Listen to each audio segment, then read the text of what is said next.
మన భారతదేశంలో అష్టాదశ శక్తిపీఠాలు ఎక్కడ ఉన్నాయి? అవి ఎలా ఏర్పడ్డాయో మీకు తెలుసా? ఒక చిన్న కథ ద్వారా మీకు తెలియజేస్తాను, వినండి. పూర్వం దక్ష ప్రజాపతి దేవతలందరినీ పిలిచి ఒక యజ్ఞం చేయడానికి నిశ్చయించుకుంటాడు. అయితే ఆ యజ్ఞం జరిపించడానికి దేవతలందరినీ ఆహ్వానిస్తాడు, కానీ శివపార్వతులని మాత్రం ఆహ్వానించాడు.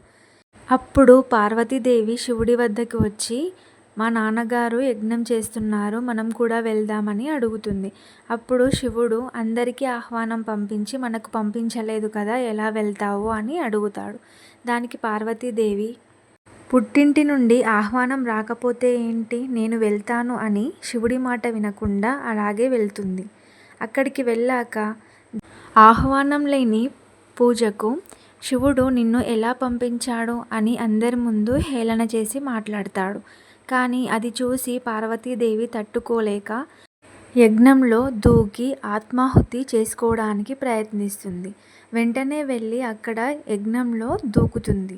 అది తెలుసుకున్న శివుడు వెంటనే అక్కడికి వచ్చి చూడగా అప్పటికే పార్వతీదేవి అగ్నిలో ఆహుతైపోతుంది.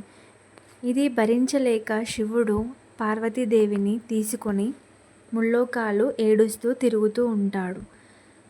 పార్వతీదేవిని అలా చూస్తూ తట్టుకోలేక ప్రపంచమంతా నాశనమైపోవాలని శపిస్తూ ఉంటాడు. అది చూసి విష్ణుమూర్తి తన సుదర్శన చక్రంతో అమ్మవారి శరీరాన్ని ఖండలు ఖండాలుగా విభజిస్తాడు. అవి మొత్తం 51 ఖండాలుగా విభజించిపోయి ప్రపంచమంతటా పడిపోతాయి. కానీ మన భారతదేశంలో మాత్రం 18 భాగాలుగా విభజించబడ్డాయి. వాటిని మనం శక్తిపీఠాలుగా పిలుస్తున్నాం. అయితే ఈ శక్తిపీఠాలు అన్నీ 18 స్థలాలలో పడిపోవడం వల్ల వాటిని మనం అష్టాదశ శక్తిపీఠాలుగా పిలుస్తున్నాము. ఇప్పుడు మనం అష్టాదశ శక్తిపీఠాలు ఎక్కడెక్కడ ఉన్నాయి, అమ్మవార్లని మనం ఏ పేరుతో పిలుస్తున్నాం అనేది తెలుసుకుందాం. మొదటగా శాంకరీదేవి. ఈ అమ్మవారు శ్రీలంకలో కొలువై ఉంది. తర్వాత కామాక్షిదేవి. అమ్మవారు కాంచీపురం, తమిళనాడులో కొలువై ఉంది. ప్రద్యుమ్న వెస్ట్ బెంగాల్లో శ్రీంకాళాదేవిగా కొలువై ఉంది. మైసూర్ కర్ణాటకలో చాముండేశ్వరి దేవిగా కొలువై ఉంది అమ్మవారు. జోగులాంబాదేవి అలంపూర్ తెలంగాణలో కొలువై ఉంది. మహారాష్ట్ర రాష్ట్రంలో కొల్హాపూర్లో మహాలక్ష్మీదేవిగా కొలువై ఉంది అమ్మవారు. అలానే మహారాష్ట్ర రాష్ట్రంలోనే మహూర్లో ఎక్వీరాదేవిగా కొలువబడుతుంది.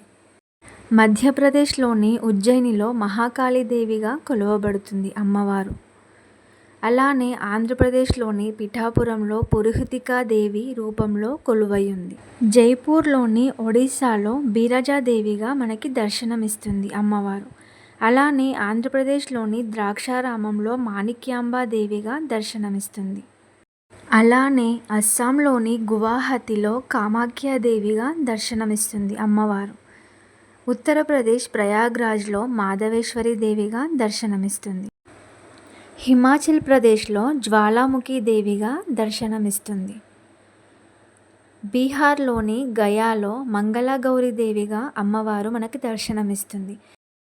అలానే ఉత్తరప్రదేశ్లోని వారణాసిలో విశాలాక్షి దేవిగా దర్శనమిస్తుంది. శారదాపీఠ్ కాశ్మీర్లోని సరస్వతి దేవిగా దర్శనమిస్తుంది.